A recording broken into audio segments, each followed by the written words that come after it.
unfortunately, I have never had the chance to meet Professor Turgay because he had already retired when I started here in September 2016. But without knowing him, I had very deep respect for him as somebody who mentored many students, especially in my field, in Ottoman history, for 33 whole years. So without even knowing him, I had this deep appreciation of him as someone who worked hard in maintaining McGill's Institute as one of the important centers of Ottoman history in North America. So I always had that deep appreciation before meeting him. And once I arrived, again, even though I haven't met him, I heard so many colorful stories from his former colleagues, former students, about what a supportive presence he had been at the Institute for all those years.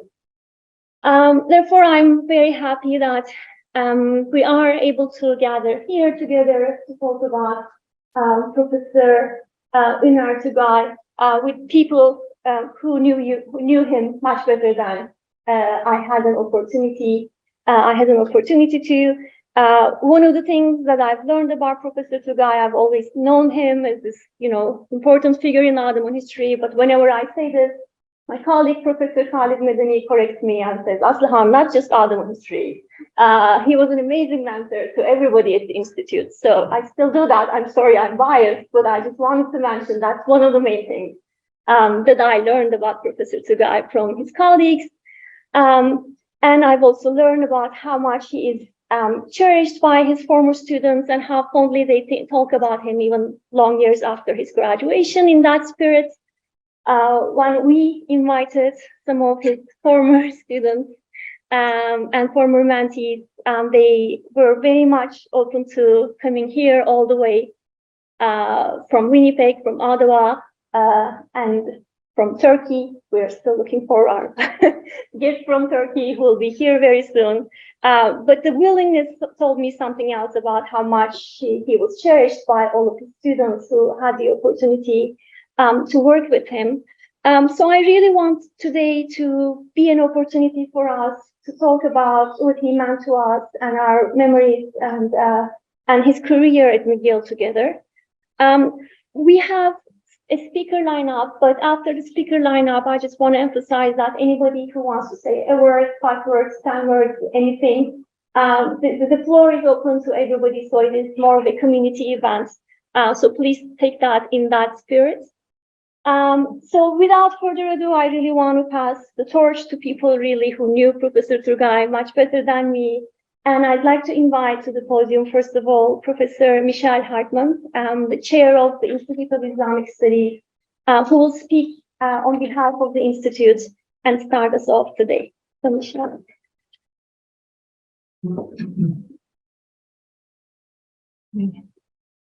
Hi, everybody. I wrote down some words to say about Professor Turgay. I find it quite hard to talk at memorial events. It's very sad that we lost Professor Turgay a year ago, even though it's so nice to see everybody, and really welcome to everybody who's come long distances and short distances, but it's really good to see you all. Thank you so much for coming to this memorial that was so nicely organized by our newer, 2016 isn't that new, colleague, Professor Abdelhan Gurbuzel. It's really nice to put this together. And I've thought a lot about Uner since he passed away last year, and again, as the colleagues started putting together this memorial event to commemorate him, partly because now I'm the director of the Institute of Islamic Studies, and I've done the position for 5 years now, and it's kind of coming to an end, and I'm about to pass it on to somebody else. And Professor Turgay was the director when I started in 2002, and I believe he held the position, I didn't look up the statistic, for something like 17 years. And so coming to the end of 5 very long years, like imagining doing the job for 17 years is really, and we used to even joke about it when he was doing it, But it really now, you know, as the young people say, hits differently when you've been doing it for 5 years. So I think the first thing I was really thinking about was that. And I think, you know, one of the reasons also that I was asked to talk today is because, you know, I'm the person who's been at the Institute now the longest, because there was this long period of time when no one was hired in the Institute. And so when Uner and a couple other colleagues kind of held down the fort for a number of years. And then I was hired in 2002. And so, you know, I came to the Institute, and Uner was the first person that I met. He was kind of in charge of it. And he greeted me in the morning, and he was the host of my visit.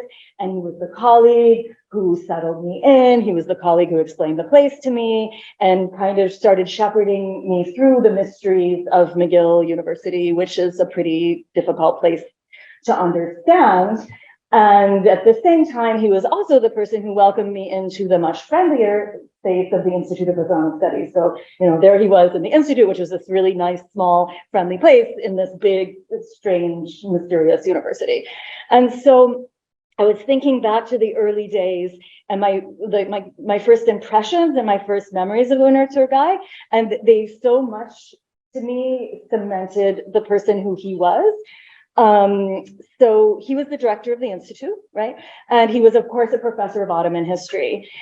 And when I first came to the Institute, and all the years that he was director and professor afterwards, his door was always open. Like, it was literally always open, right? He had the door open, and there were always people going through his office, right? There was just people coming and going, and students and other people. And I think about it now a lot as director, because he really was a professor who was there and who always really tried to be there for all the students. Like, he really believed in being there for all the students. So of course we know so many brilliant young Ottomanists went through his classes, and he was a mentor for many students and for many Turkish students. And he really cherished his Turkish students, but he really was, as Aslıhan just pointed out, a director for everybody, and really wanted to be a director for everybody. So there's this office, and the door's open, and there's people coming in and out, and it was packed full. And my office is full. His office was packed full of books and papers. So at the same time that there were all these people, the place, it was just, there were notebooks and papers, and so there was just so much going on.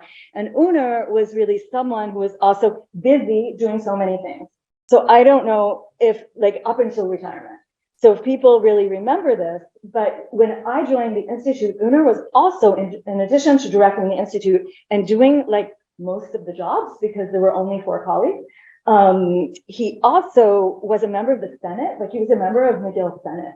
And again, now many years later, I realize it's not kind of a small little job that you just kind of do on the side. Like, being a member of Senate is a big job, and he held that position for many years. It's an elected position in the university. So it's really, after a lot of years working here, when I think back at Uner as a colleague and as a director of the Institute, that I can appreciate so much the time and the energy and the commitment that he gave to his role as director and to the Institute of Islamic Studies. He really did. And I think that one of the reasons that he served in this role, and that he did so many things that he did as director, was to protect and defend and preserve the special character of the Institute.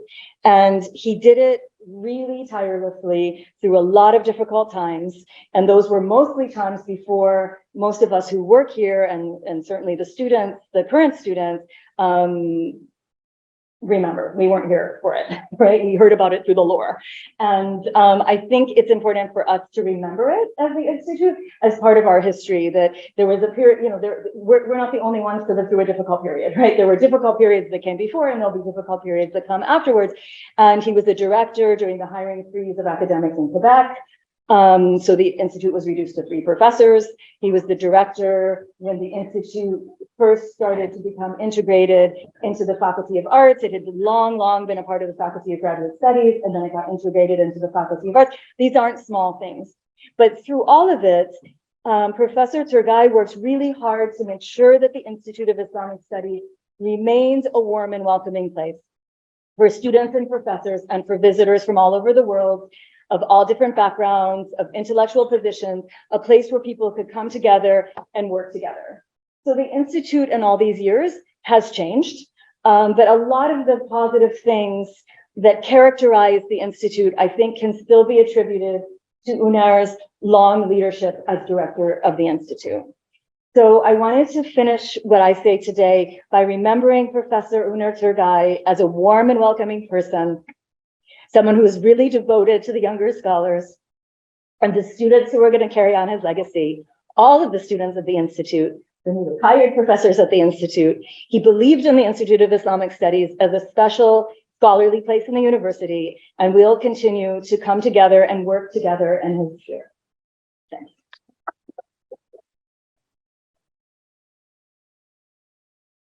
Thank you, Professor Hartman, for those words. I'd like to now invite Professor Anton Minko for his talk. Please.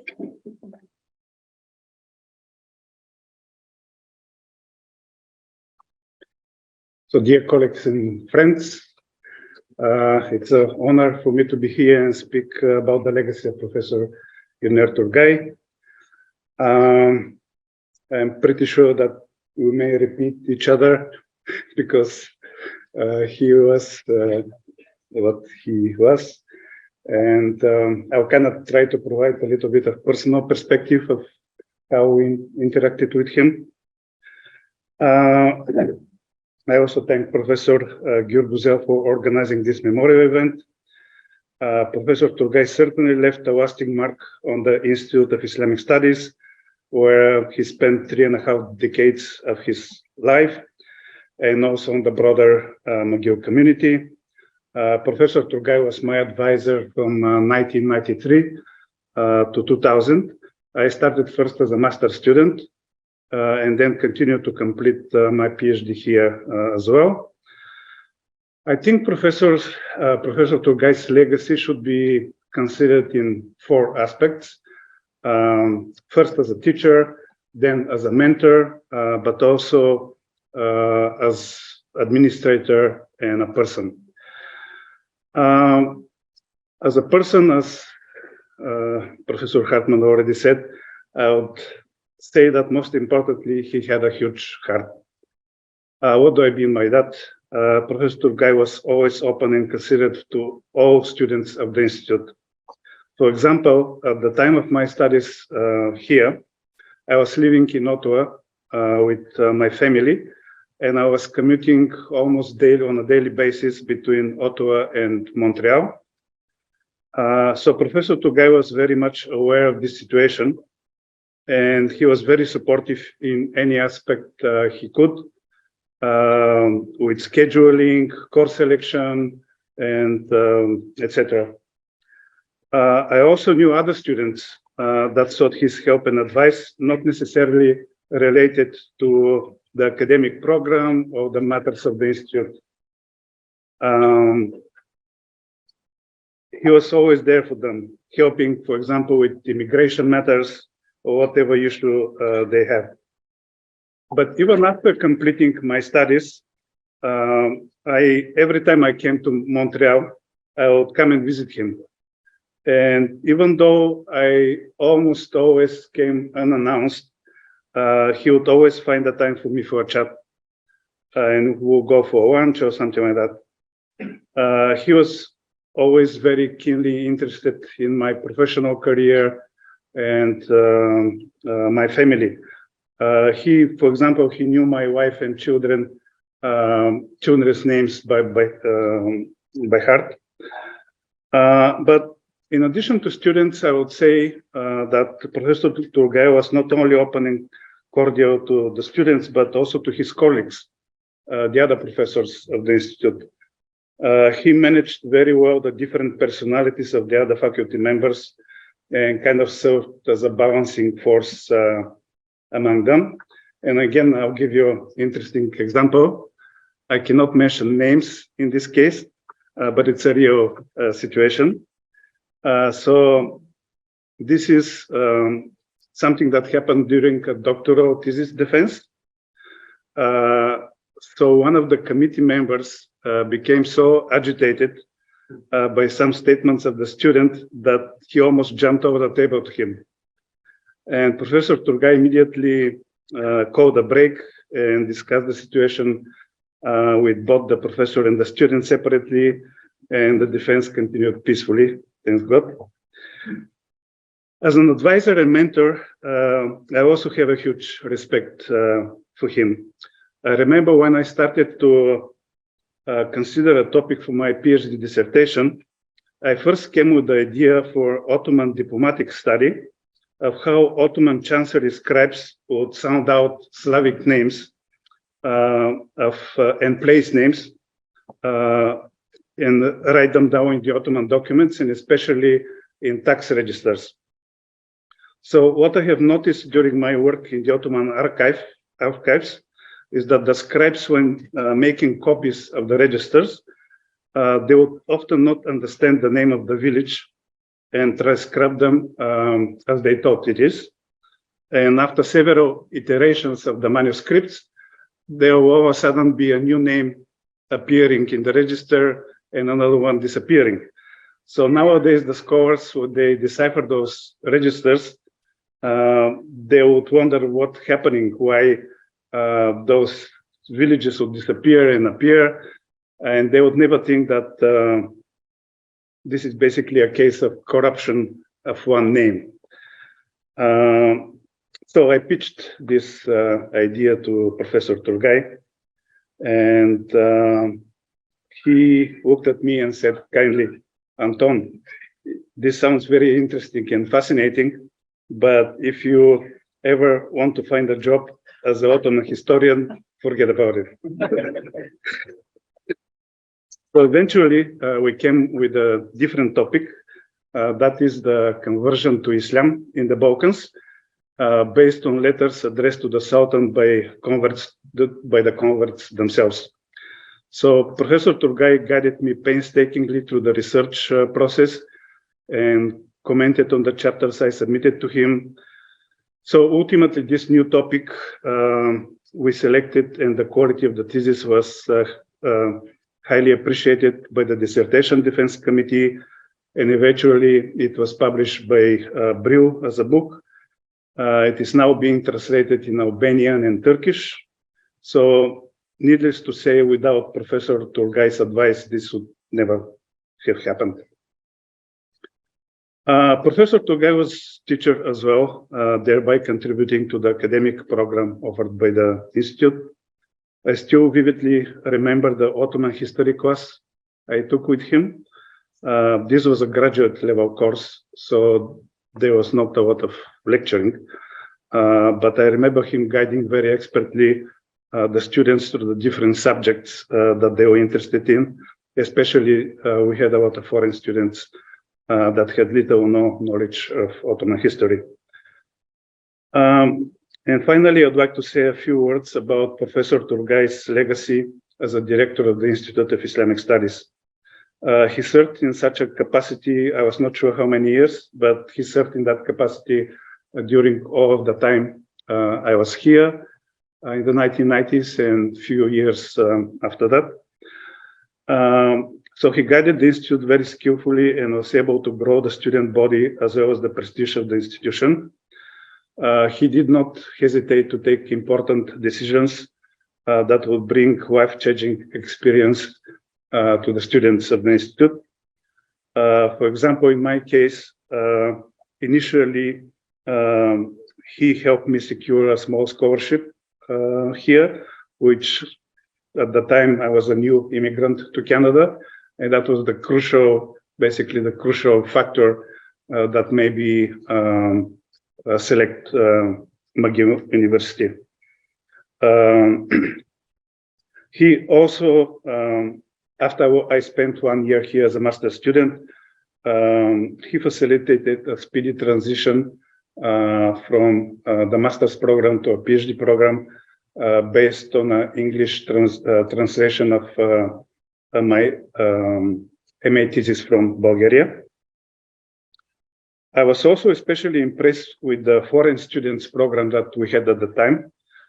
I'm not sure what the situation right now, but in the 1990s, we had many students from Indonesia and Iran.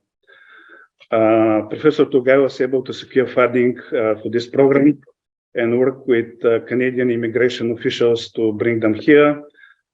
I believe the studies of these students at the Institute had profound effect on them. For the Indonesian students, the ability to come to Canada and receive a first-class education was something that they greatly appreciated. And I'm sure that they have become great ambassadors for the Institute after their return home.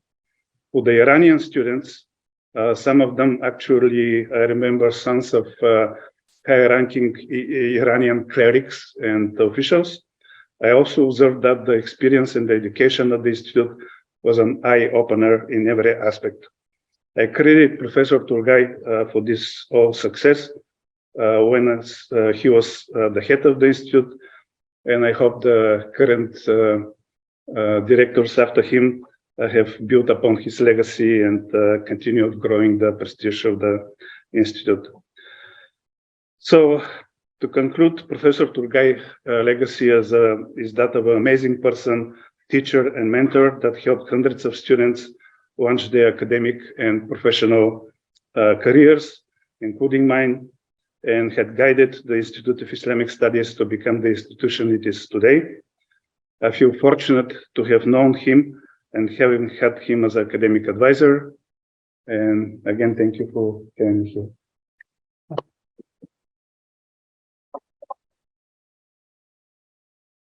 Thank you, Professor Minko. I want to say Professor Minko's work on conversion remains a canonical work, and I really enjoyed listening to the deep history beyond how it came to be here.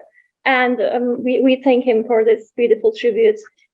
Next, I'd like to turn to Professor Ahmet Seyhun. If you would.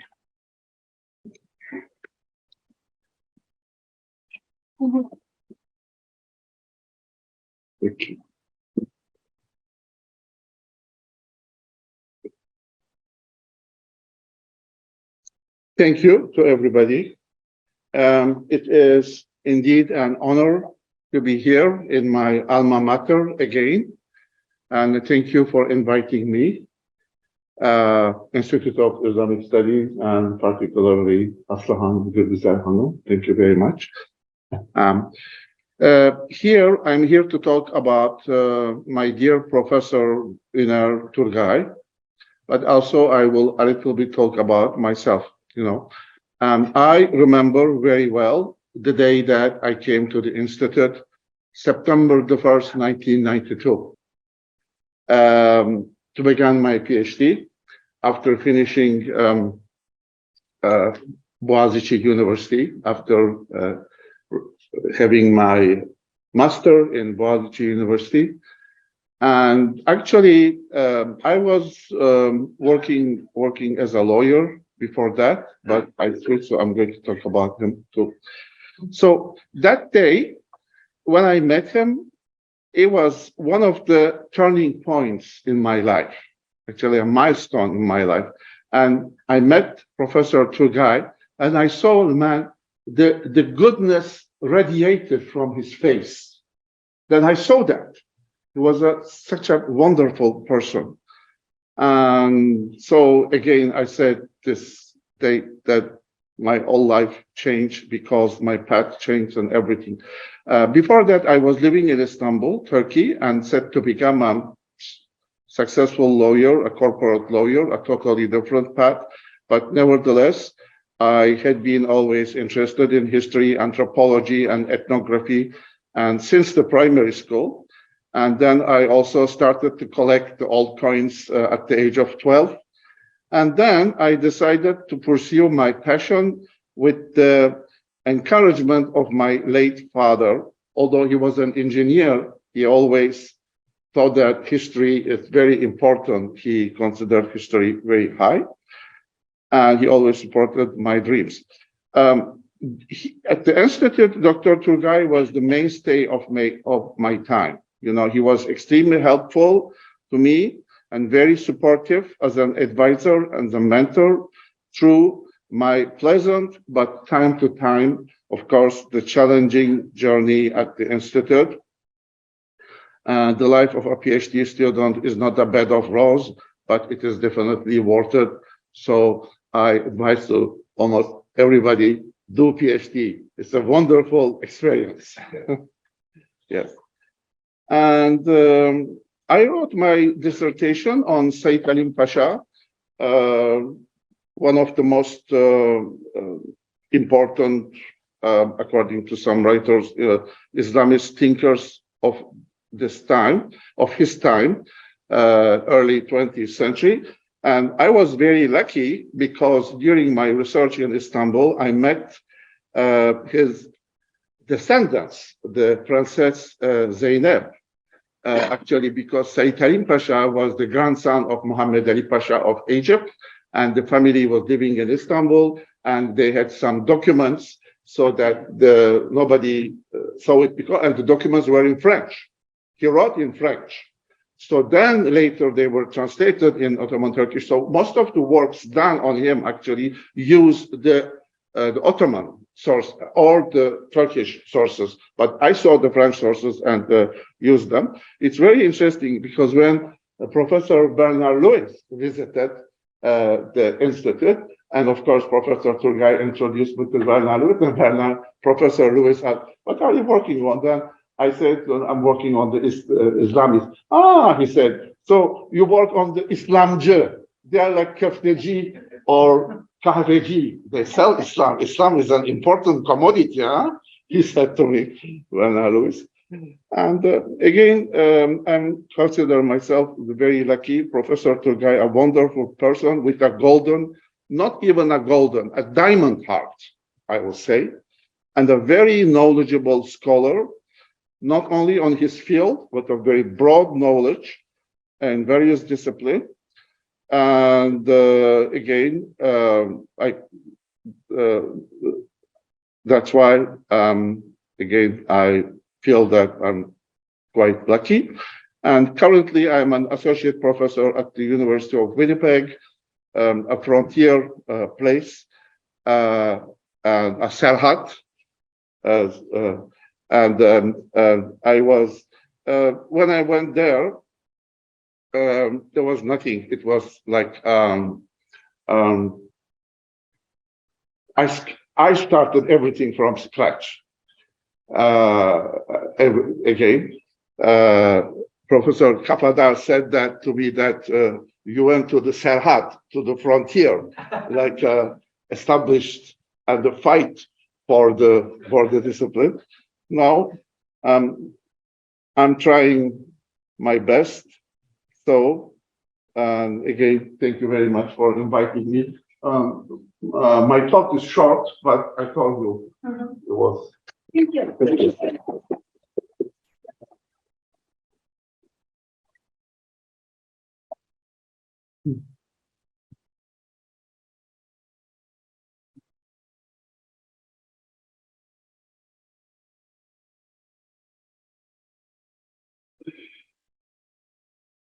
First of all, I would like to welcome you all, my former professors, old friends, Minu,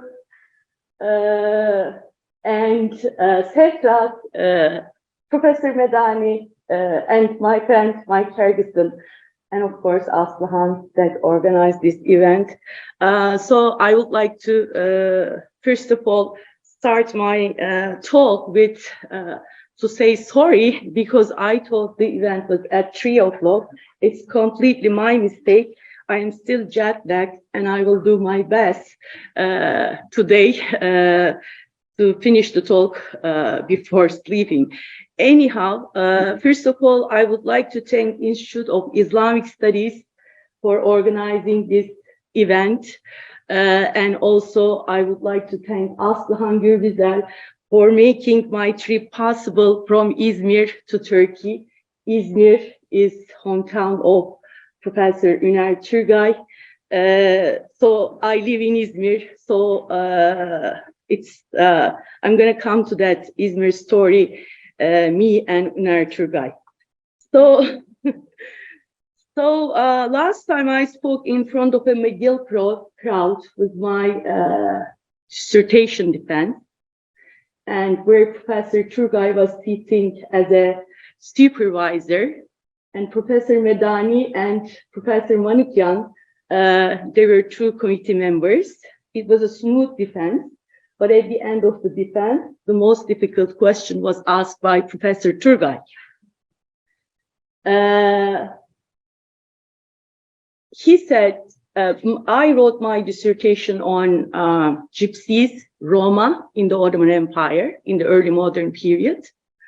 And Dr. Turgay, after everybody finished asking the question, everything was going well, he said, Faika, why did you use gypsies, not Roma, in your dissertation? Why is the title is not Roma, but gypsy? Explain. So this is the first thing, right?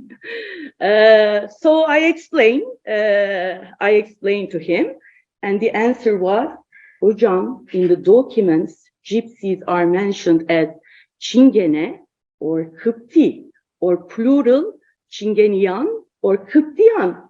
So these are all Ottoman documents, and I am working on Ottoman history. How could I use a term that is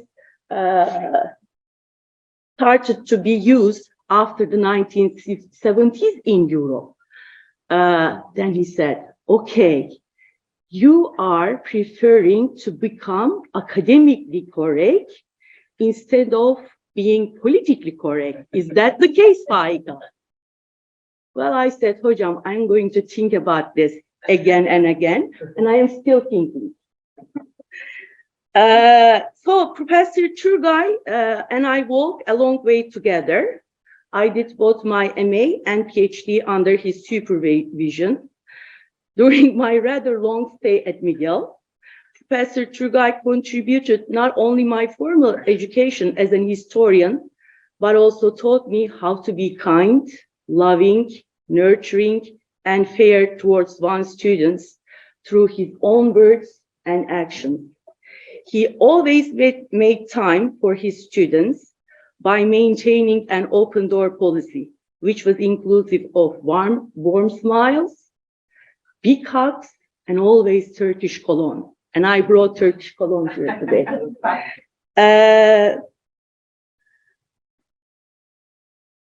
Personally, I don't remember even a single occasion where I felt overwhelmed and discouraged after I had a meeting with Professor Turgay about my academic efforts. Professor Turgay was very, very accommodative of different perspectives and allow us to be critical on various issues. Most of his students would agree with me on the fact that Professor Turgay was very fond of Mustafa Kemal Atatürk, the founder of Turkish Republic, and considered his reforms as a great leap forward for Turkey. However, despite his great love and appreciation for Mustafa Kemal, he used to allow criticism to be raised against his reforms. Once, we were taking his seminar on state and government in Islam. One of my colleagues gave a presentation on the institution of the caliphate. Towards the end of the presentation, he recited two poems of Ahmet Şevki, a prominent Egyptian intellectual and poet of the late 19th and early 20th century. In one of those poems, Ahmet Şevki was praising and thanking Mustafa Kemal and the Turkish army for their success in the national struggle. Yet in another poem, the same Ahmet Şevki was brutally criticizing Mustafa Kemal for abolishing the caliphate in 1924. Dr. Turgay, on his commentary on the presentation, not only engaged with these two poems, but also thanked our classmates for bringing different perspectives to the class. He was not only tolerant of different opinions to be raised in his classes, but also abstained from imposing on his views on us.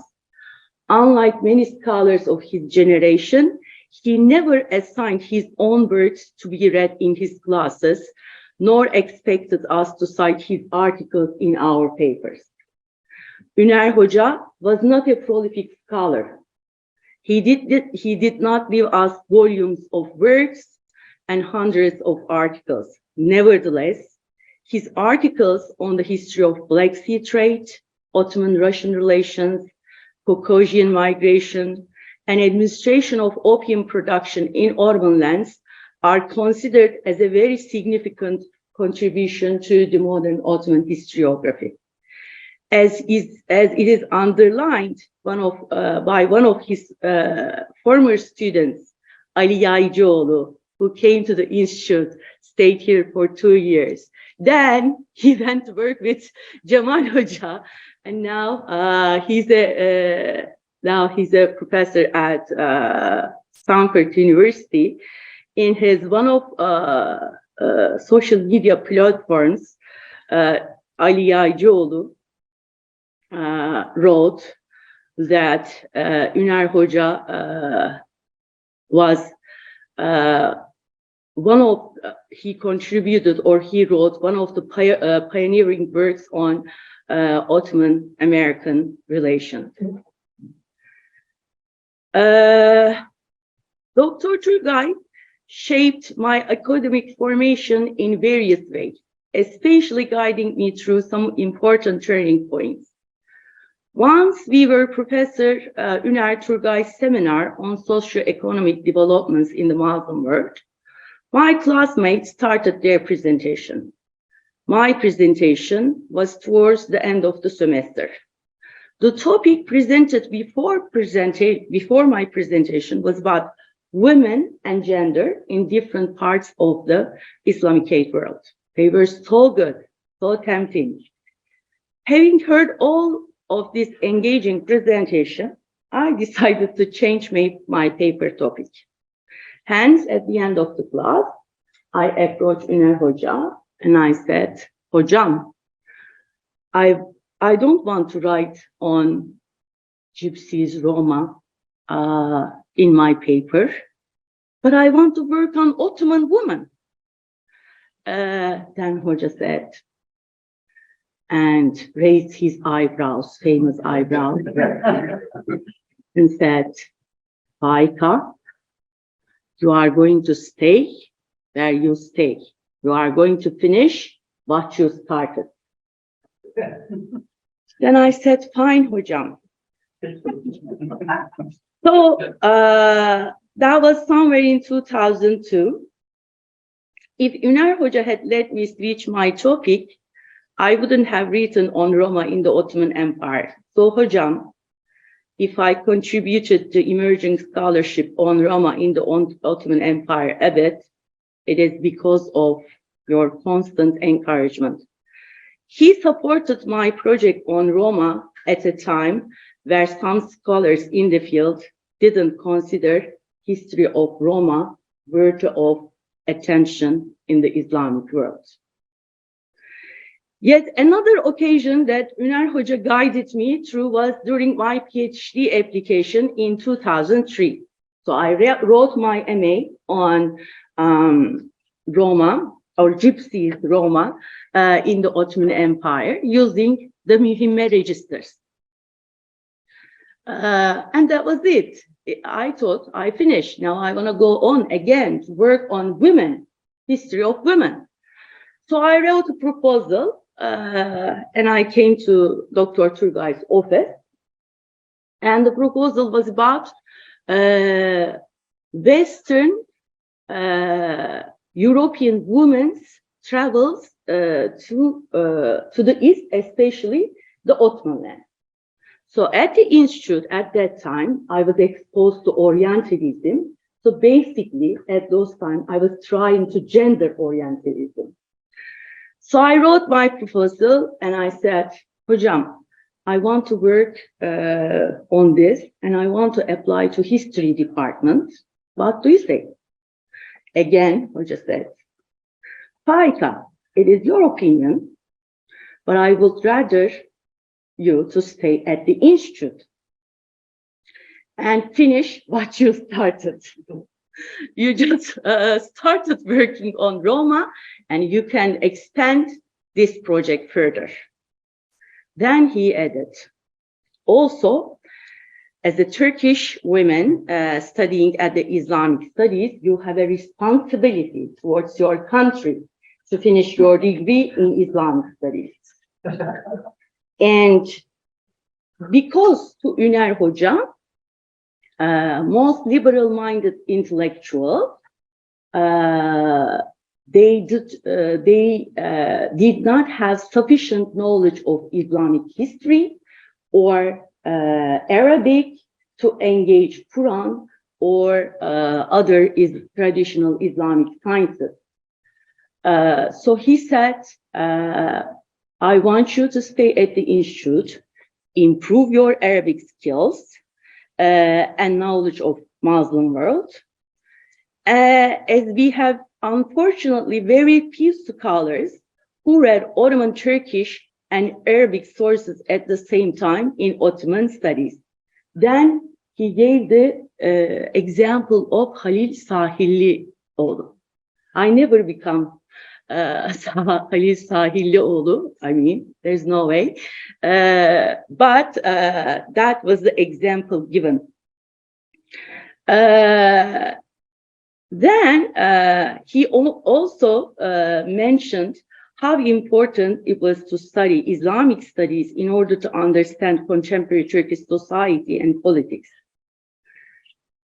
He said, if you decide to stay at the institute, you should really take Professor Bullata's Quran course. But he added, do not refrain from reading Nutuk, the great speech of Mustafa Kemal Atatürk, Rumi, and Yunus Emre. He said, these are also parts of understanding Turkey. Finally, he added while laughing, I am sure you can pass third year Arabic offered by Professor Liddell. Those days at the institute, Professor Liddell's third year Arabic was notoriously difficult class that nobody wanted to take third year Arabic from him. Professor Liddell pushed our limits while we were taking this class too, but we survived. And Charles Fletcher is not here today. He was my classmate. Okay.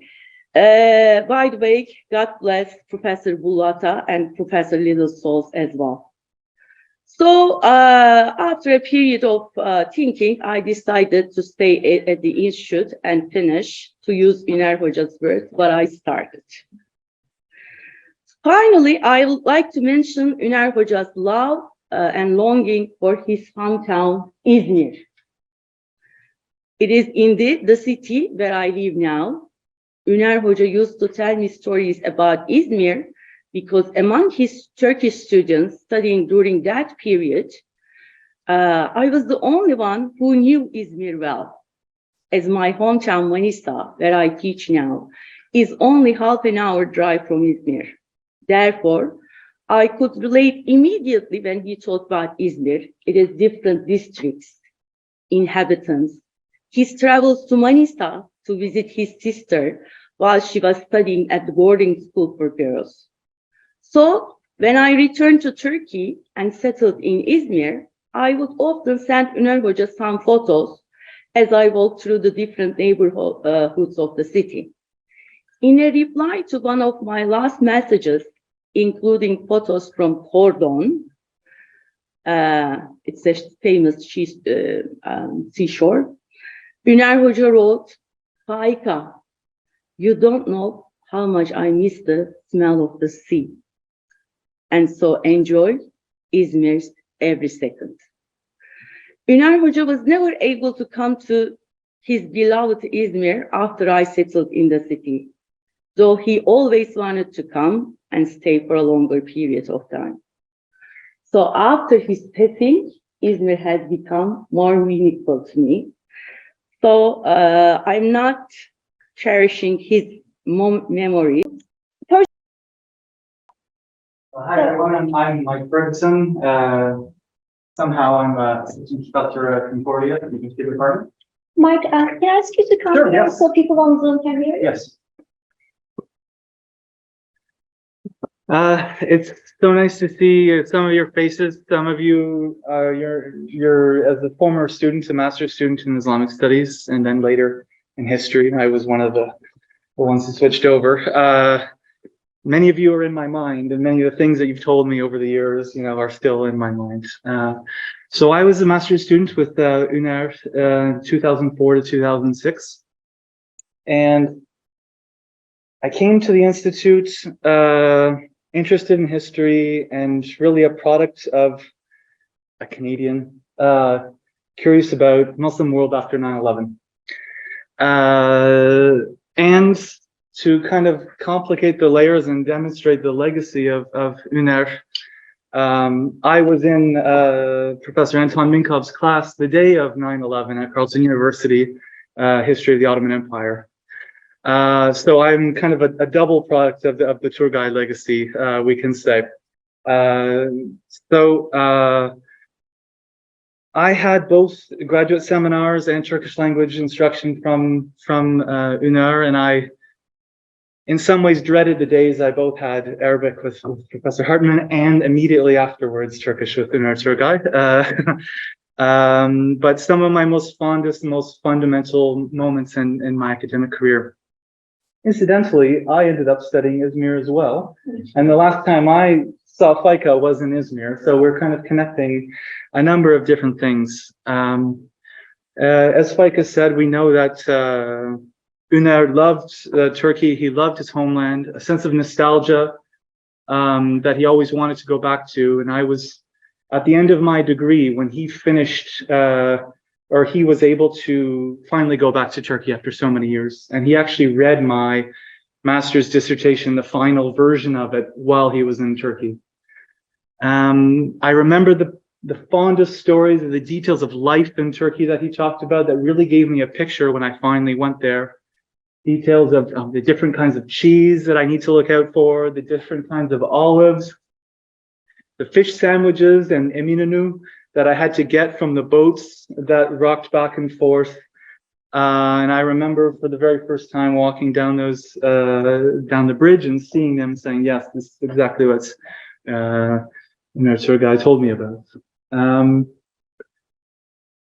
What was I going to say? In some ways, I'm here because I want to ask you a question too, because there's one of the stories that I've always wanted to follow up on about Professor Turgay that I've never found any information about.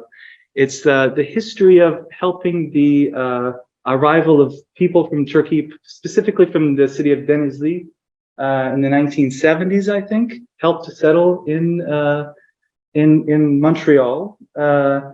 It was through his help that the Turkish community was established actually in Montreal. And I've tried to find news articles on this about him going out to the airport and negotiating with people on the plane. Like maybe we can talk afterwards, and family members. I'd really love to hear more.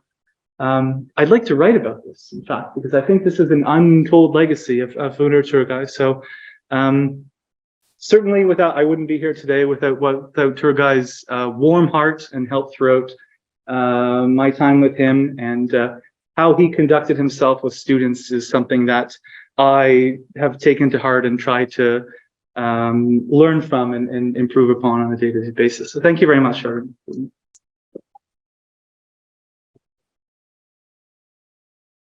Thank you, Mark. I personally do believe in your Denizli story. Being from Denizli myself, I love that story, and I hope we can find some corroboration about that today while we're gathered here. If maybe there's anyone to speak up, or it is actually probably time to continue our conversation. This is not an end. We have some refreshments for you, and we have a social hour or two where we can continue our discussion and find citations for our funny Uner Turgay stories. So feel free to stay around, and I hope to see you at 5:30 for Professor Kafadar's talk as well. Thank you. Final, very important announcement. Faika brought us Turkish delights and Turkish cologne all the way from Izmir. So please find it outside. Thank you, Faika. Resim macunu too from Manisa. Yes.